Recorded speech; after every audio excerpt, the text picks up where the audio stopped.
ಲಕ್ಕುಂಡಿಯಲ್ಲಿ ನಿಗೂಢ ಗುಹೆಗಳ ರಹಸ್ಯ ಒಂದೊಂದಾಗಿ ಬಿಚ್ಚಿಕೊಳ್ಳೋದಕ್ಕೆ ಶುರುವಾಗಿದೆ.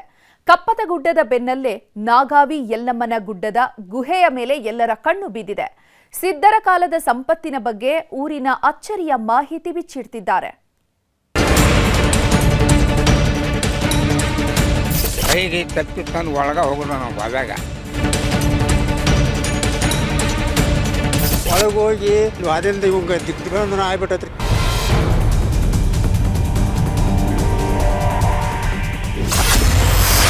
ನಿಗೂಢ ಬಾವಿ, ಸಿದ್ಧರ ಸಂಪತ್ತಿನ ಸುಳಿ, ನಾಗಾವಿ ಯಲ್ಲಮ್ಮನ ಗುಡ್ಡದ ಗುಹೆ ರಹಸ್ಯ.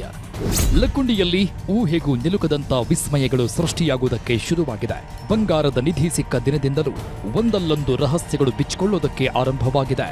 ಒಂದು ಕಡೆ ಉತ್ಖನನ ನಡೀತಾ ಇದ್ರೆ, ಮತ್ತೊಂದು ಕಡೆ ಬಂಗಾರದ ಪಂಜರ ತೆರೆದುಕೊಳ್ತಿದೆ. ಕಪ್ಪತ್ತ ಗುಡ್ಡದಲ್ಲಿನ ಚಿನ್ನದ ರಹಸ್ಯ ಬಯಲಾದ ಬೆನ್ನಲ್ಲೇ ನಾಗಾವಿ ಯಲ್ಲಮ್ಮನ ಗುಡ್ಡ ಕೂಡ ಹತ್ತಾರು ಪ್ರಶ್ನೆಗಳನ್ನ ಹುಟ್ಟು ಹಾಕಿದೆ. ಇಲ್ಲೇ ಹುಟ್ಟಿ ಬೆಳೆದವರು, ಇಲ್ಲೇ ಅದೆಷ್ಟೋ ವಿಸ್ಮಯಗಳನ್ನ ಕಂಡವರು ಈಗ ಇಲ್ಲಿನ ವಿಸ್ಮಯಕಾರಿ ಕಥೆಗಳನ್ನ ಎಳೆ ಎಳೆಯಾಗಿ ಬಿಚ್ಚಿಡ್ತಿದ್ದಾರೆ. ನಾಗಾವಿ ಯಲ್ಲಮ್ಮನ ಗುಡ್ಡದಲ್ಲಿರೋ ಬಂಗಾರದ ಭಂಡಾರದ ಬಗ್ಗೆ ಅಚ್ಚರಿಯ ಸಂಗತಿಗಳನ್ನ ತೆರೆದಿಟ್ಟಿದ್ದಾರೆ. ಇಲ್ಲಿರೋದು ಬರೀ ನಿಧಿಯಲ್ಲ, ಮಾಯಾವಿ ನಿಧಿ, ಘಟಸರ್ಪಗಳ ಕಣ್ಗಾವಲಿನಲ್ಲಿರೋ ಸಂಪತ್ತಿನ ಖಜಾನೆ.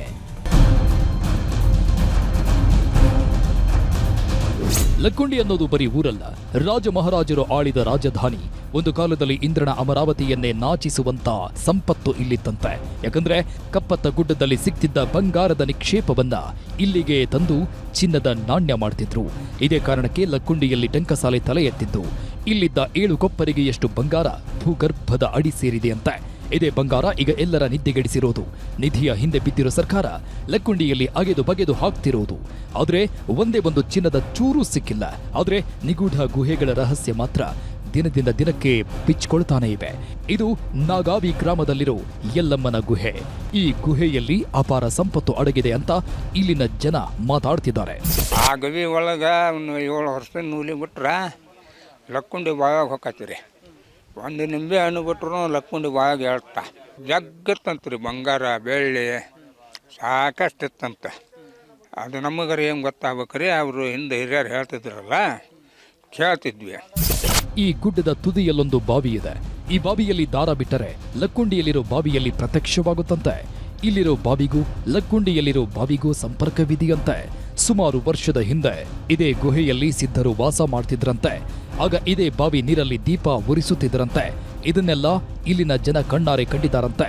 ಸಿದ್ಧರಿದ್ದ ಕಾಲದಲ್ಲಿ ಒಂದು ಹಸು ದಿನನಿತ್ಯ ಈ ಗುಹೆಗೆ ಹೋಗಿ ಹಾಲು ಕೊಟ್ಟು ಬರುತ್ತಿತ್ತಂತೆ. ಇದು ಹಸುಗಳನ್ನ ಕಾಯ್ತಿದ್ದ ಕೋರಿ ಮನೆತನದ ವ್ಯಕ್ತಿಗೆ ಗೊತ್ತಾಗಿದೆ.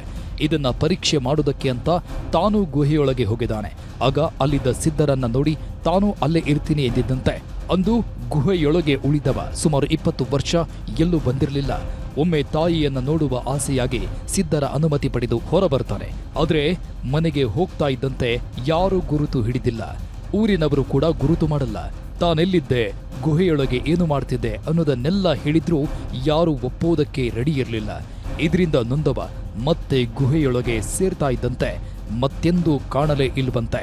ಆತನ ವಂಶದವರೇ ಈಗ ಈ ರಹಸ್ಯ ಬಿಚ್ಚಿಟ್ಟಿದ್ದಾರೆ. ಅವ ಬಂದು ಏನು ಹೇಳನ್ರಿ, ಅವ ಇಲ್ಲಿಂದ ಬಂದನಲ್ಲ, ಅವ ಬೇರೆದವ್ರ ಮುಂದೆ ನನ್ನ ಬಿಡೋಕೆ ತಯಾರಿಲ್ಲ, ನನ್ನ ತಾಯಿ ಮುಖ ನೋಡ್ಬೇಕಂತ ಬಂದೀನಿ. ಆದ್ರೆ ಇಲ್ಲಿ ಏನೂ ನೀವು ಮುಟ್ಟಂಗಿಲ್ಲ, ಸೀದಾ ಹೋಗ್ಬೇಕು, ನಾವು ಬ್ಯಾಡಂದ್ರೆ ಹೋಗ್ತಿಲ್ಲ, ಸೀದಾ ಹೋಗ್ಬೇಕು, ಸೀದಾ ಬರಬೇಕು ಅಂತ ಅಷ್ಟೇ ಹೇಳಿದ್ರಂತೆ.